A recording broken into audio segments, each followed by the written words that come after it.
વઢવાણ તાલુકાના નાના કેરાલા ગામે વિનામૂલ્યે નેત્રનિદાન કેમ્પનું આયોજન કરવામાં આવ્યું હતું।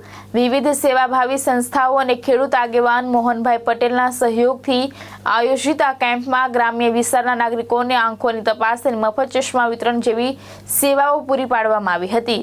વઢવાણ તાલુકાના નાના કેરાલા ગામે શ્રીમદ રાજચંદ્ર મિશન ધરમપુર, શ્રીમદ રાજચંદ્ર સ્વમંગલ હોસ્પિટલ અને સુરેન્દ્રનગર રોટરી ક્લબના સંયુક્ત ઉપક્રમે વિનામૂલ્યે નેત્ર નિદાન કેમ્પ યોજાયો હતો।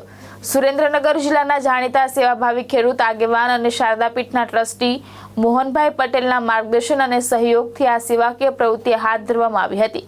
આ કેમ્પ દરમિયાન ગ્રામ્ય વિસ્તારના નાગરિકોની આંખોની તપાસ કરવામાં આવી હતી અને જરૂરિયાત મુજબ મફત ચશ્માનું વિતરણ કરવામાં આવ્યું હતું। કાર્યક્રમમાં જોડાયેલા તમામ ગામોના સરપંચો, આગેવાનો અને મેડિકલ સ્ટાફનો તેમણે આભાર વ્યક્ત કર્યો હતો કે એક ગામની અંદર ચશ્માનું વિતરણ કરવામાં આવે એમાં 25 મોતિયાના કેસ નીકળ્યા છે। એવા 1000 કેસ નીકળ્યા છે 35 ગામની અંદર।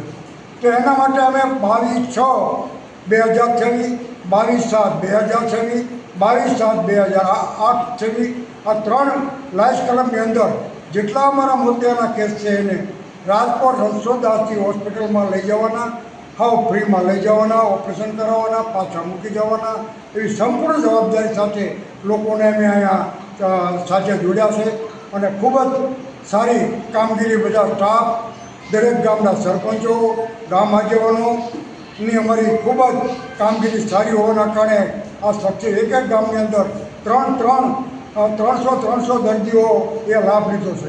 એમાં 250 અંદાજિત ચશ્મા આપવામાં આવે તો હવે કિંમત ન કહેવાય, પણ 250 જણાના હિસાબે ગણીએ તો 7-8 હજાર ચશ્મા આપ્યા હોય આપણે તો એની કિંમત 25 થી 30 લાખ રૂપિયા થાય છે।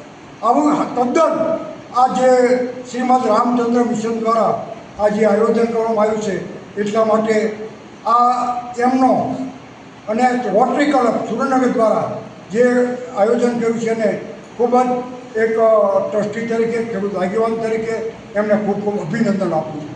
આજનું કેરાલા મુકામે ખૂબ જ ઉત્સાહી એવા સરપંચ શ્રી ભાઈ સજુભા, આમ તો સંજયભાઈ કે સજુભા લખેલ મને કીધું ખબર પડે કે આ સજુભા એટલે સજુભા ભાઈ, તાલુકા પંચાયતના પ્રમુખ શ્રી ભાઈ શક્તિભાઈ, એટલે એ પ્રતિનિધિ એ ઘરના પણ શક્તિભાઈ જ આપણે કહીએ। એ સિવાય આ મઢાદના નારુભા, ગામના આગેવાનો આ બધાએ આજે હાજરી આપી છે અને અત્યાર સુધીમાં 150 કેસનો નિકાલ થયો છે અને હજુ 1:30 વાગ્યા પછી કદાચ 150 બીજા થશે।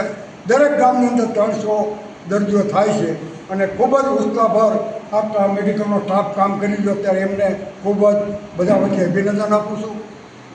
આ સિવાય બીજી જે અમારી પ્રવૃત્તિ છે એની વાત કરવામાં આવે, કારણ કે આજ કહી જ દેવી કે છેલ્લા 2000ની સાલથી અમે ભારત સેવક સમાજ, જે સ્વર્ગ શ્રી ગુજારીલાલ નંદાજી વડાપ્રધાન, માજી વડાપ્રધાન એમની સ્થાપિત સંસ્થા છે, એનો ભારત સેવક સમાજનો જિલ્લાનો પ્રમુખ છું। આ પ્રમુખના નાતે 5-6 વર્ષથી અમે એક ગામની અંદર 2 મોતિયાના કેસ, એક ગામની અંદર 2 મોતિયાના કેમ્પ, એમ 170 કેમ્પ 5 વર્ષની અંદર કર્યા। આશરે 10,000 માણસોને રાજકોટ લઈ ગયા, મોતિયાના ઓપરેશન કરાયા। આવી જ રીતે ગામો ગામ મિટિંગ કરતા, બધા દર્દીઓને જમાડતા અને આ રીતે અમે 5 વર્ષની અંદર આ પણ ભારત સેવક સમાજ દ્વારા અમારી આખી ટીમ જે છે એ બધા રિટાયર ઓફિસર હોય, ભૂપેન્દ્ર દવે હોય કે ભાઈ બદ્રીભાઈ, ઘણા અંદર ઓફિસર હોય, એ બધા નીચે ખૂબ કામ કરી રહ્યા છે। આની અંદર ભારત સેવક સમાજની અંદર એક વિધવાની દીકરીઓ કે દીકરાઓ અમે 17ના લગ્ન કર્યા હતા। આપણા શોરૂમની અંદર 17 દીકરીઓના ઘેર લગ્ન કરેવા લગ્ન કર્યા હતા, ફૂલ કરિયાવર આપ્યો હતો।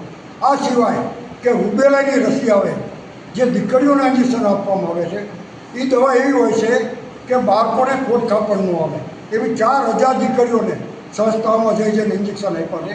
આ બધી કામગીરી ભારત સેવક સમાજ દ્વારા કરવામાં આવી છે। એટલે લોકોની વચમાં અત્યારે રોજ સવારે 8 વાગે નીકળીને 4 વાગે જઈશું, બધાને ફરી લોકોને મળવાનું થાય છે અને એટલા બધા આનંદમાં બધા છે। આ કેમ્પ થાય છે એમાં ખૂબ બધા રાજી છે। Good evening all of you.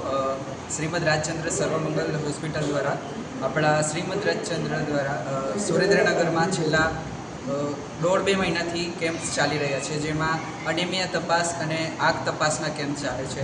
એમાં આપણે 7000થી વધારે પેશન્ટ્સોને જોયા છે અને તેઓને ચશ્મા તેમજ અનેમિયા ટીમ માટેના જે લોહીના કણો ઓછો હોય એના માટે ટેબ્લેટ્સ અને નાના બાળકો માટે સિરપ પ્રોવાઈડ કરવામાં આવી છે. અને આવી જ રીતે બહુ લાંબા ટાઈમથી બધા જ આપણા ગુજરાતમાં ધરમપુર તેમજ સુરેન્દ્રનગર અને બીજા અનેક જેવા જો જિલ્લાઓ છે જેમાં આપણી આવા કેમ્પ્સ ચાલે છે. અને તેમાં આવી રીતે ફ્રીમાં ચશ્મા અને અનિમિયા માટેના ટેબ્લેટ્સ અને ડ્રોપ્સ સિરપ પ્રોવાઈડ કરવામાં આવે છે. મહેશ ઉતરિયા, દ્રષ્ટિકોણ ન્યૂઝ, સુરેન્દ્રનગર.